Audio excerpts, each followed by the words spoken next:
आत्मसमर्पण शेवटचं लक्षण.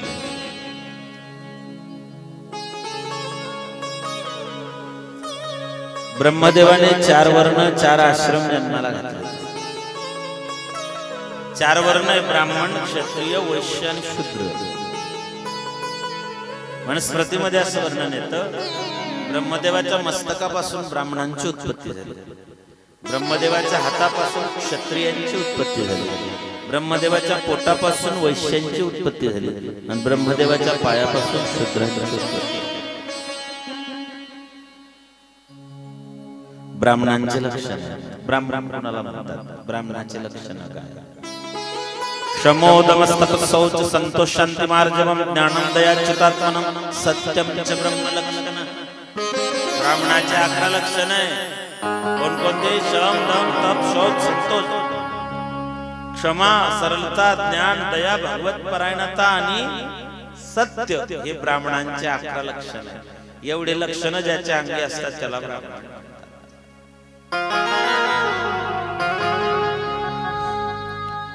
ब्राह्मणाने रोज संध्या करावी, सकाळ संध्याकाळ असं धर्मविधान. ब्राह्मणाने जर 2 दिवस 3 दिवस संध्या केली नाही तर ब्राह्मणाचं ब्राह्मणत्व नष्ट होतं. आणि वारकऱ्याने जर 3 दिवस हरिपाठ केला नाही तर वारकऱ्याचं वारकरीत्व जातं. हरिपाठ वारकऱ्याची संध्या आहे. हरिपाठाला खंड पडता कामा नाही, कोणत्याच अवस्थेत हरिपाठ बंद राहता कामा नाही. क्षत्रियांचे लक्षण आहे शौर्यम वीर्यम द्युतिस्तेज त्यागात्मजम क्षमा ब्रह्मणतर प्रसाद रक्षाचं सत्र लक्षण.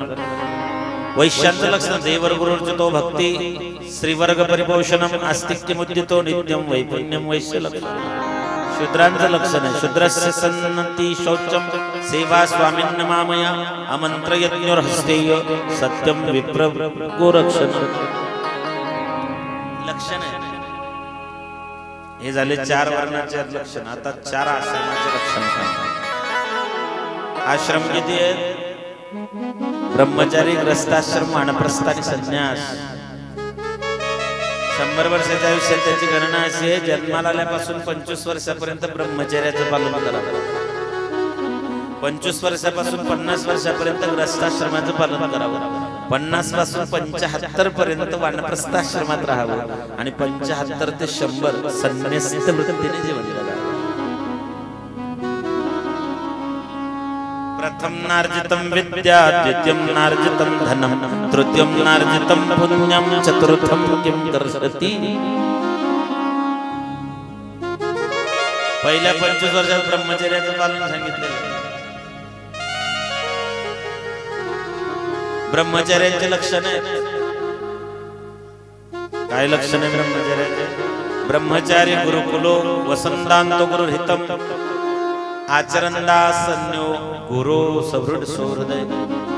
ब्रह्मचारी माणसाने सकाळी उठावं, सूर्यनारायणाची, गायत्रीची, अग्नीची, गुरुची उपासना करावी, सकाळ संध्याकाळ श्रेष्ठ देवतांची उपासना करावी. ब्रह्मचार्याने स्त्रियांच्या संपर्कात जाऊ नये.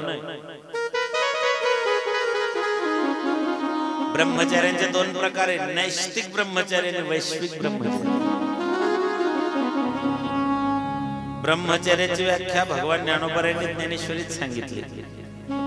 ओरिजिनल ब्रह्मचर्याची व्याख्या ज्ञानोबराय सांगतात. काय व्याख्या आहे ब्रह्मचर्याची? ओरिजिनल बरं, लग्न झालं नाही म्हणून ब्रह्मचारी नाही, तो अविवाहित. लग्न होत नाही म्हणून ब्रह्मचारी नाही, तो अविवाहित. ब्रह्मचारी वेगळा, अविवाहित वेगळा.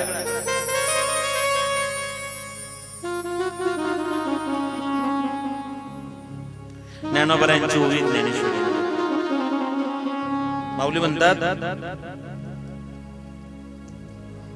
जन्मतेन प्रसंगी श्रीदेह शिवने अंगी तेथोनी अवघे सोहळे कीजे. भगवान जन्मतेन प्रसंगी श्रीदेह शिवने अंगी. माऊली म्हणतात आपण जेव्हा जन्म घेतला, जन्म घेतल्यानंतर जेवढा स्त्रीदेहाचा स्पर्श झाला तेवढाच तेथोनी अवघे सोहळे कीजे. याला म्हणतात ब्रह्मचर्य. नियम कडकच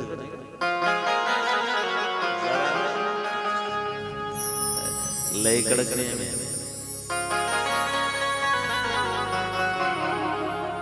नैष्ठिक ब्रह्मचारी भगवान बजरंगबली नास्तिक ब्रह्मचारी भगवान ज्ञानोबराय.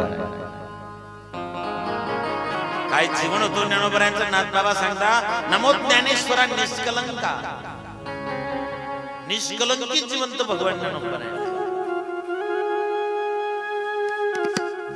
सद्गुरु जोग महाराज निष्कलंकित चरित्र. मामासाहेब निष्कलंकित चरित्र. खंदारकर महाराज, देगलूरकर महाराज, वासकर महाराज, देहूकर महाराज निष्कलंकित चरित्र. लक्ष्मणभाऊ इगतपुरीकर, बंकट स्वामी तुमच्या जवळ आहेत. बंकट स्वामी नेकनूर. मारुतीबा गुरव निष्कलंकित जिवंत या महात्म्यांचं. संस्थेचे सगळे त्या ठिकाणी अध्यापक. वैकुंठवासी नतुसिंग बाबा, वैकुंठवासी मोठे बाबा, वैद्य बाबा, निकम बाबा, कदम बाबा, सदानंदजी गुरुजी. आणि आता गुरुवारी मारुती बाबा, शांती ब्रह्म मारुती बाबा निष्कलंकित जीवन जगले महात्मा.